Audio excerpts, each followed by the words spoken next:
A very good day. And first and foremost, I would like to express my thank you to the 6th Penang International Multidisciplinary Conference 2025 for this opportunity. Today, my presentation will be on the topic of the US and China's AI-driven military transformation, strategic and security challenges for Southeast Asia's stability. And with me, I also have Puan Herlin Anna Aman, who's the author of the paper, co-authored by Dr. Aini Fatia Roslam and myself. And we are from the National Defense University of Malaysia. Now, to kickstart the presentation for today, I would like to first touch on the AI-driven military transformation that we are observing today. So in today's context, AI has become the cornerstone of modern defense strategy, transforming how war can actually be fought and how security can be managed. Now, both US and China, as a big power, views AI as a decisive factor in maintaining global power dominance. Why? Because AI enables faster surveillances, precise targeting, and also automatic operations of activities.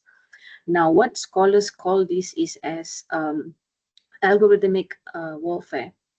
So this study actually seeks to explore how US and China's competition over AI actually its integration affects Southeast Asia's stability. Now, we have actually opted on using qualitative document analysis of defense policies and also strategic reports. It assesses how AI modernization actually can reshape threat perception, governance challenges, and also ASEAN's ability to maintain strategic autonomy within the current context of the Indo-Pacific um, structure that we face in international system. Now, um, let's look at the rise of military AI to provide us better context of the discussion today. Now, AI, the revolution itself as a warfare by enhancing speed, it enhances precisions and automation, in military operation, and also create a very strong situational awareness. In intelligence, surveillances, and also reconnaissance, ISR, AI actually provides the opportunity of real-time defense support. It shortens the leaders or commanders in the context of militaries OODA loops. Now, both nations, US and China, has actually invested in AI enabled system such as autonomous drones, predictive logistics, and also cognitive decision platforms. However, this capability actually introduced a lot of ethical issues, accountability gaps, algorithmic bias, and also opaque decision chain. Now, this combination of human and also machine collaboration and automation actually raises a huge dilemma among states over control, escalation, and also legality. Now, the increasing reliances on machine intelligence today shows that the future warfare will be less about manpower and more about data, computation, and also strategic coding superiority. Now, this is the context that we are trying to present our paper today. Now, to move forward, we are going to look at the US and China and what kind of strategies and also models that has been implemented by both Washington and also Beijing in order to see and why these two countries, simply because these two are the major powers in today's context of international relations. So these two countries are the one who seems to be driving AI today. So now let's look at the US. The US model is actually called, we find it is innovation through partnership. Um, the US actually integrates AI through partnership between Department of Defense and the private sector, and they rely heavily on firms such as Google, OpenAI, Anthropic, and also XAI. Now, the central coordination actually occurs under the Chief Digital and also Artificial Intelligence Office, CDAO, which actually acts as a platform that unifies data, the analysis and also the policies. Now, the 2025 contract worth of USD 200 million actually is a reflection of this synergy between innovation and also national security. However, dependence on the private model actually creates governance and also ethical issues for Washington's, especially regarding data protection, export control, public accountability. Now, the US doctrine emphasizes decision advantages, which ensures human oversight remains central to prevent, any kind of miscalculation, and they try to preserve operational integrity. Now, on the other hand, when we look at China, they are more of a military civil fusion approach. Now, what does military civil fusion approach here means? Simply means that Beijing seeks to integrate research institution, tech companies, and also the People's Liberation Army to escalate AI moderation. So they are actually bridging all the institution and also platforms in the country. Now, thousands of AI procurements noticed between 2023 and 2024 actually reveals the scale of this strategy by China. Now, the PLA benefits from a huge advanced ISR, analysis of autonomous system and also AI-driven command networks. Now, states' incentives such as funding, tax breaks, and also market access actually ensures this approach is successful. However, we find that transparency and interoperability remain weak. The dual use nature of military and also civil fusion technologies actually risk uncontrolled proliferation and diffusion to non-state actors. In this context, it is a bit of an issue. China's model achieves speed and scale, but its opacity complicates governance, global governance, and also trust building mechanism. Now, so this is to top up on the understanding of what we are trying to explain here today. Why US, why China, and why are we talking about AI? Now, coming from an IR background, we would like to present this paper from a theoretical understanding of the most predominant theory of IR, which is the realist, and we call it the technological security dilemma. Now, applying realism, we find that the study, we want to interpret that AI as a powerful multiplier in an anarchic international system, not just as nuclear and also space technology, where it actually, sort of seek to reshape the past security order. Today, we would like to tell that AI actually amplifies the security dilemma. And one state's defensive advancements provoke another country and seeking for counter actions in this case. Now, the automation of detection and also response systems reduce human control. It increases the miscalculation, the possibility of miscalculation, especially in the contested zone, like the one that we have next to our doorstep, which is the South China Sea issue. If you look at another branch of realism, which is structural realism, it actually highlights the competition for survivability. So this is why we are looking at US and China, because these two countries are the most powerful, um, I would say, major power in today's context of Indo-Pacific. Now, if we look at the neoclassical realism, it actually explains the different national path, where I mentioned earlier, US is more of a innovation through partnership, and also China, where it actually seeks for a military civil fusion approach.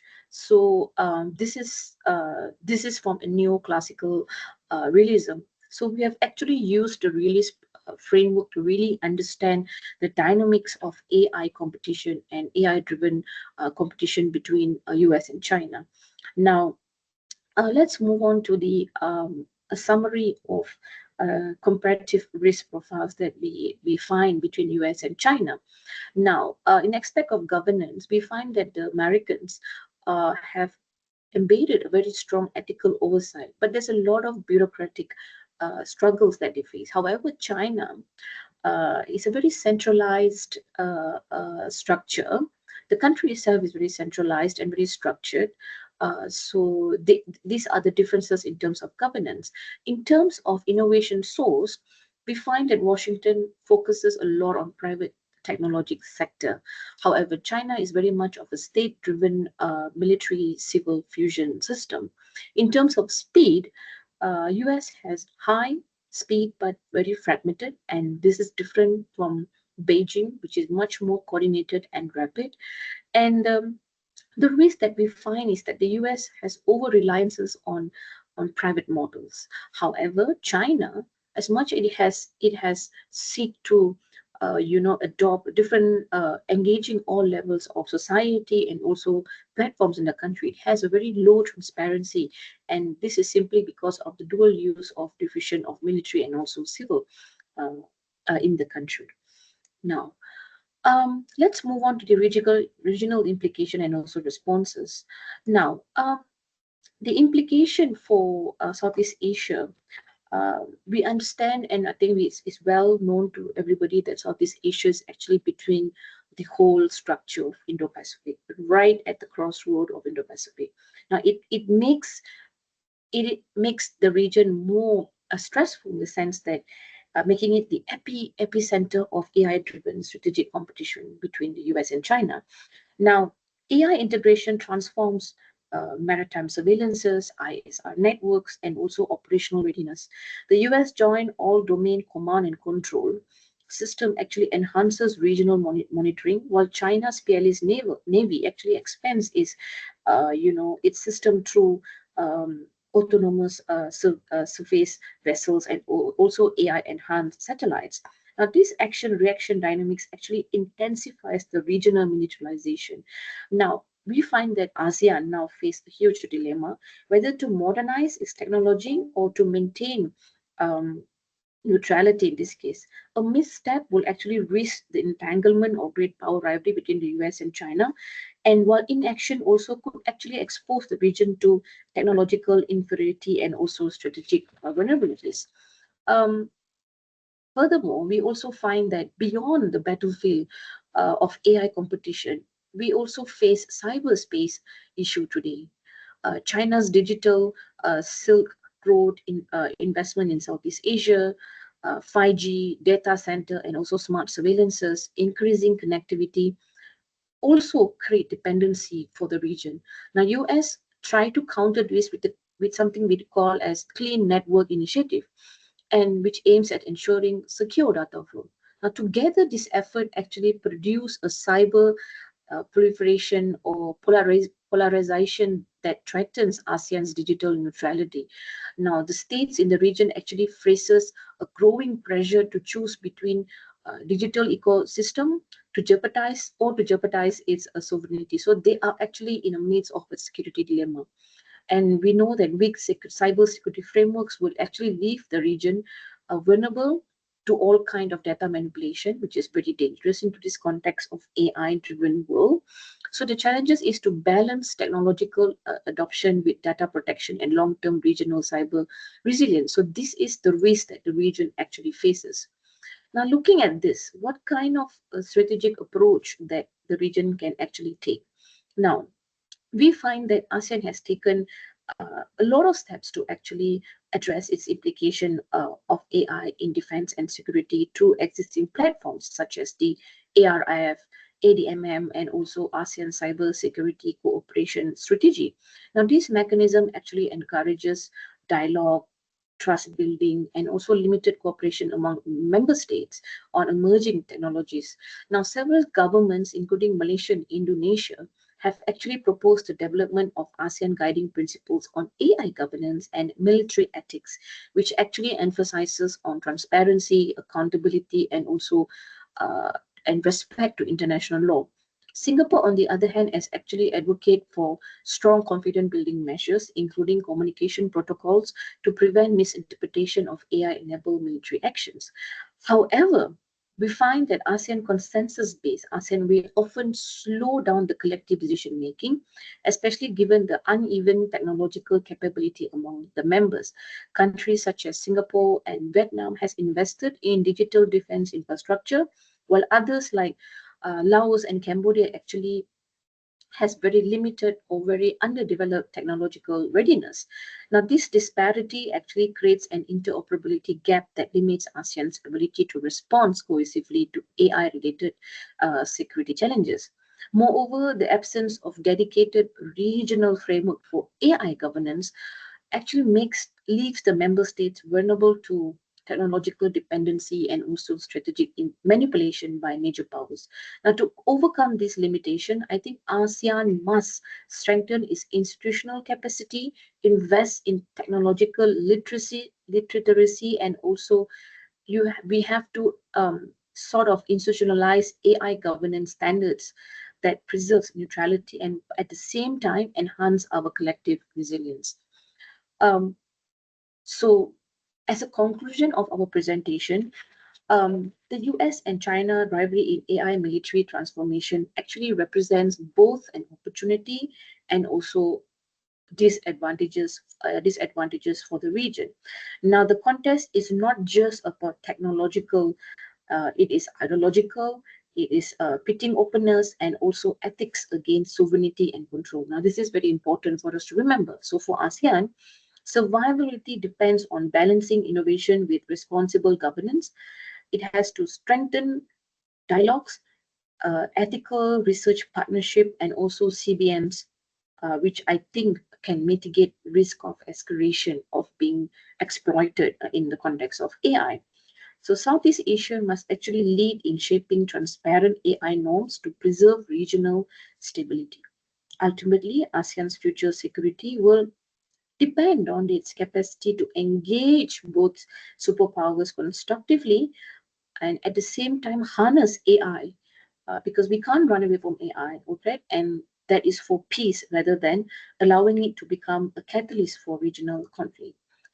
So with that, I would like to end my presentation with a note of thank you and hope to see you all in another session. Thank you.